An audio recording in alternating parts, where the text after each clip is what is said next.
Bismillahirrahmanirrahim. Assalamualaikum warahmatullahi wabarakatuh. Di sini saya Syaratul Hikmah akan menjelaskan tentang uji prasyarat dan analisis korelasi. Nah, di sini ada sebuah kasus penelitian, yaitu seorang peneliti sedang meneliti pengaruh kecakapan kepala sekolah terhadap kinerja guru, kinerja TU, dan prestasi siswa di suatu kabupaten. Nah, peneliti mengambil sampel sebanyak 25. Ini adalah datanya. Nanti dalam uji prasyarat kita akan mencari uji normalitas, uji linearitas, uji autokorelasi, uji multikolinearitas, dan uji heterokedastisitas. Nah, sebelum kita masuk ke uji prasyarat yang pertama, yaitu uji normalitas, kita deklarasikan dulu data yang pertama tadi ke dalam sebuah SPSS. Seperti ini ya, X1 sebagai kinerja guru, X2 sebagai kinerja TU, X3 sebagai prestasi siswa, dan Y sebagai kecakapan kepala sekolah. X1 sampai X3 merupakan variabel independen atau variabel bebas, sedangkan Y atau kepala sekolah sebagai dependen atau variabel terikat. Nanti desimalnya dienolkan, measure-nya diganti scale. Nah, maka akan menjadi data seperti ini. Untuk selanjutnya yaitu uji normalitas. Uji normalitas, kita pilih skor sebagai variabel dan kriteria sebagai pengkodean. Nah, desimalnya dienolkan, lalu value pada kriteria dibuat seperti ini. Nih. Misalnya ya, kita hapus dulu ini. 4 sebagai untuk melabeli Y, enter. Nah, oke. Lalu measure-nya kita ganti scale, maka akan menjadi data seperti ini. Lalu untuk perhitungan uji normalitas, kita pilih analyze, descriptive statistik, lalu explore. Nah, nanti skor dipindah ke dependent dan kriteria dipindah ke factor list, lalu pilih plot dan normality plot with test di checklist ya, terus continue. Oke. Lalu akan muncul test of normality seperti ini. Seperti ini ya. Nanti data ini di copy paste ke sebuah laporan jadi seperti ini. Nah, uji normalitas hipotesisnya yaitu H0 sampel distribusi normal dan H1 merupakan sampel distribusi tidak normal. Kriteria keputusannya yaitu H0 ditolak jika sig kurang dari alfa atau kurang dari 0,05. Berikut data SPSS-nya dari tadi ya, yang kita cari di SPSS. Nah, kita lihat signya ini sig untuk X1, X2, X3, dan Y. Ini X1 0,075, jadi lebih besar dari alfa, maka H0-nya diterima. Begitupun dengan X1, X2, dan X3. Sedangkan variabel Y yaitu 0,002, maka kurang dari alfa, jadi H0-nya ditolak. Maka keputusannya yaitu nilai X1, X2, X3 lebih besar dari 0,05, maka H0 diterima sehingga data berdistribusi normal. Sedangkan nilai Y kurang dari 0,05, maka H0 ditolak sehingga data tidak berdistribusi normal.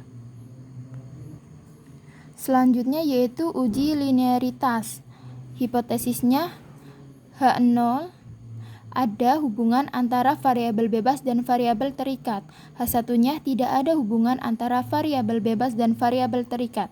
Kriteria keputusannya yaitu H0 ditolak jika sig kurang dari alfa atau 0,05. Output SPS-nya sebagai berikut. Nah, kita cari di aplikasi SPSS-nya. Nih data ini, lalu pilih analyze,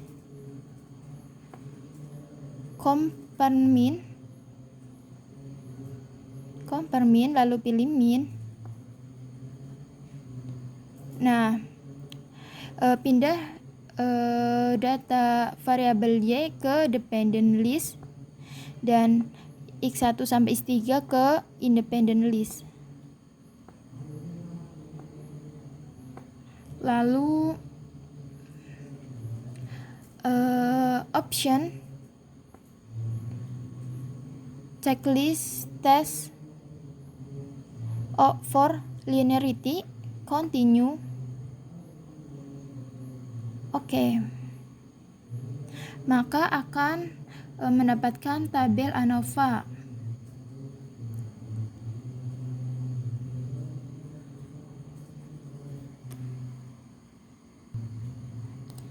Berikut tabel ANOVA-nya.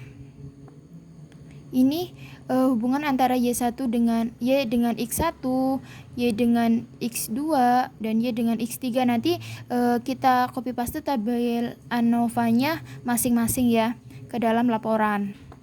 Maka akan menjadi seperti ini. Nanti untuk melihat sig-nya kita lihat dari ini, deviation from linearity. Nah, ini sig untuk Y dengan X1 sama dengan 0,884, maka lebih besar dari alfa. Begitupun untuk tabel yang lainnya. Ini berarti X2, Y dengan X2 maka 0,193, Y dengan X3 maka 0,704. Maka keputusannya pada Y dengan X1 nilainya lebih dari alfa, sehingga HO diterima, maka hubungan antara kecakapan kepala sekolah dan kinerja guru linier. Pada Y dan X2 nilai sig lebih dari alfa, maka H0 diterima, maka hubungan antara kecakapan kepala sekolah dan kinerja TU linier. Yang terakhir yaitu Y dengan X3 nilai sig lebih dari alfa, sehingga H0 diterima, maka hubungan antara kecakapan kepala sekolah dan prestasi siswa linier. Kita buat tabel cross sectionnya seperti ini. Nanti sig yang dari tabel ANOVA dipindahkan ke sini ya, dari Y dengan X1 sampai Y dengan X3. Lalu ini keputusannya untuk mempermudah. Lalu selanjutnya yaitu uji multikolonialitas. Hipotesisnya H0 tidak ada multikolonialitas dan H1-nya ada multikoliniaritas. Kriteria keputusannya H0 ditolak jika VIF lebih besar dari 10 atau toleransi kurang dari 0,1. Output SPS-nya sebagai berikut. Nah, cara untuk mencari output SPS-nya yaitu dengan cara masuk ke SPS tadi, lalu analyze, lalu regression, linear. Nah, dipindahkan ya seperti tadi, Y ke dependent, X1 sampai X3 ke independent.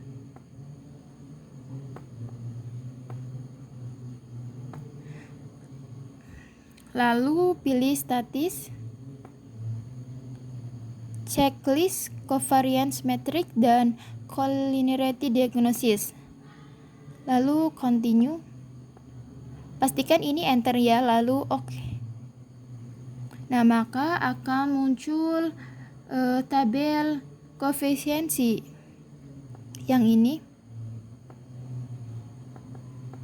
Nanti di copy paste ke laporan. Nah, maka akan menjadi seperti ini. Keputusannya, karena VIF lebih kecil dari 10, maka H0 diterima, sehingga antara variabel bebas tidak ada multikoliniaritas. Nah, VIF-nya bisa kita lihat di sini ya. Nah, ini kan semua kurang dari 10. Selanjutnya yaitu yang keempat, uji heterokedasitas.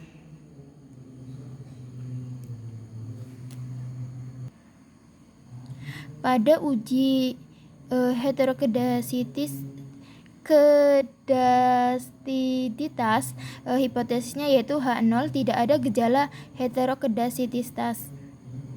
H1-nya ada gejala heterokedasititas. Kriteria keputusannya yaitu H0 ditolak jika scatter plot mengikuti pola tertentu. Nah, berikut adalah output SPSS-nya. Untuk mendapatkan output SPS ini kita bisa menggunakan aplikasi SPSS, lalu kita pilih analyze, lalu regression, lalu linear, pilih. Nah, ini kan sudah di tempatnya masing-masing, lalu pilih plot.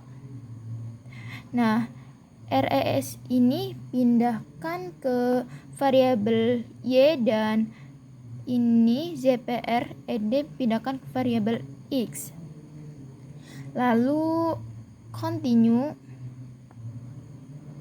Nah, ini pastikan enter lagi ya, lalu oke. Maka akan muncul tampilan seperti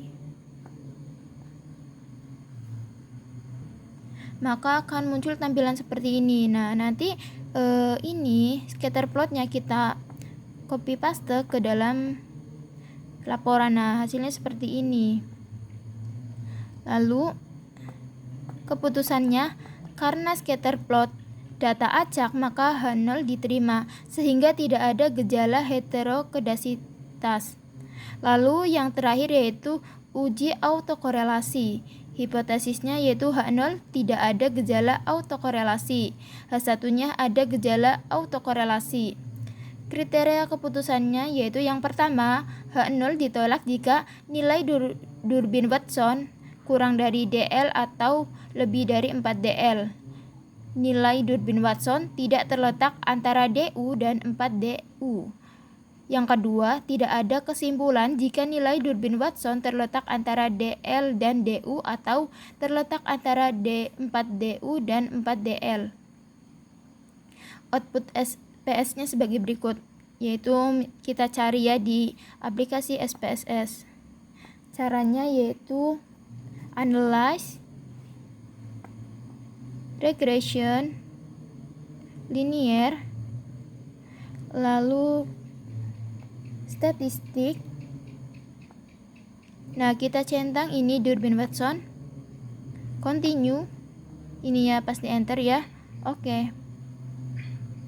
Maka akan menunjukkan tampilan tabel seperti ini. Kita ambil yang model summary, kita copy paste, lalu kita lampirkan ke laporan. Nah, ini nilai Durbin Watson-nya.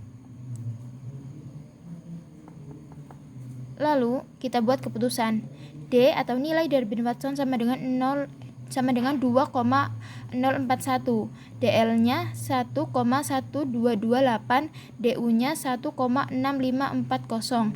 Nah, 4 DL sama dengan 4,4912, 4 DU-nya 6,616. Koefisien Durbin Watson diperoleh kan tadi 2,041. Nilai ini lebih dari DL dan kurang dari 4 DL. Ini kan sehingga H0-nya diterima, maka tidak ada gejala autokorelasi. Nah, untuk mencari DL dan DU, kita bisa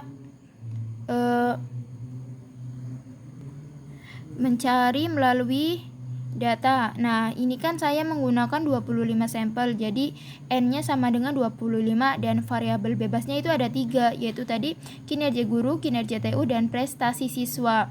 Lalu kita bisa cari X-nya tadi ada 3 dan N-nya ada 25 ke tabel Durbin Watson. Kita bisa cari di internet seperti itu.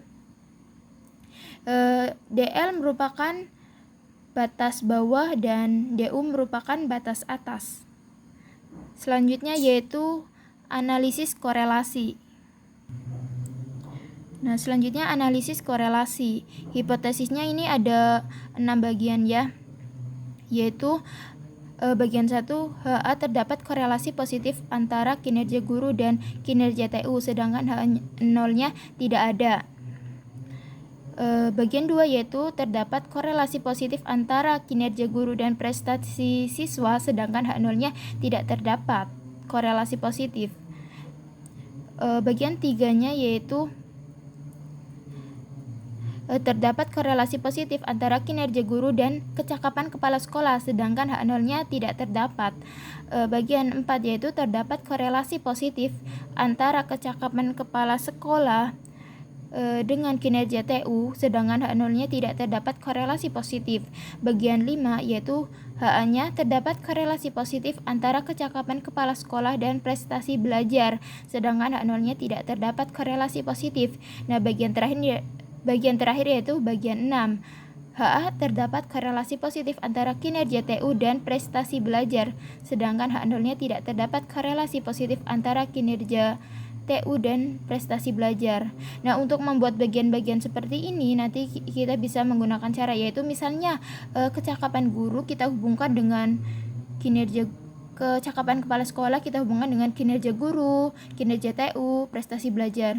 Kemudian untuk data variabel yang lain juga seperti itu. Misalnya prestasi belajar kita hubungkan dengan kinerja guru, kinerja TU, lalu kecakapan kepala sekolah, seperti itu. Nah, lanjut ya.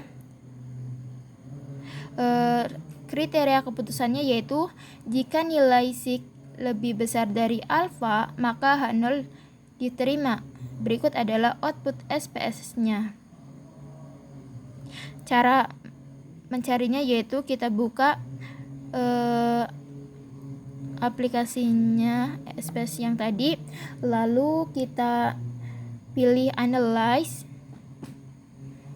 correlate, lalu privat. Nah, kita pindahkan semua ke tabel variabel.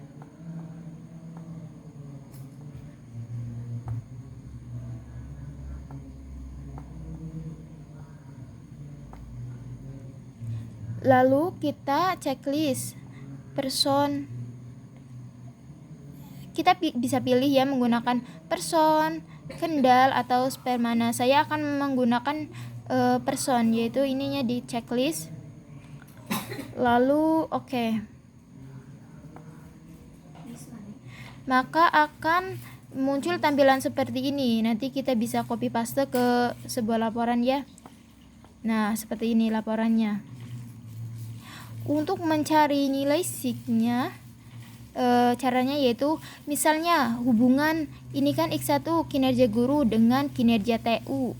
Nah, ini loh, ini. Jadi 0,108 kinerja guru dengan prestasi belajar, maka 0,079. Kemudian kinerja guru dengan kecakapan kepala sekolah yaitu 0,477.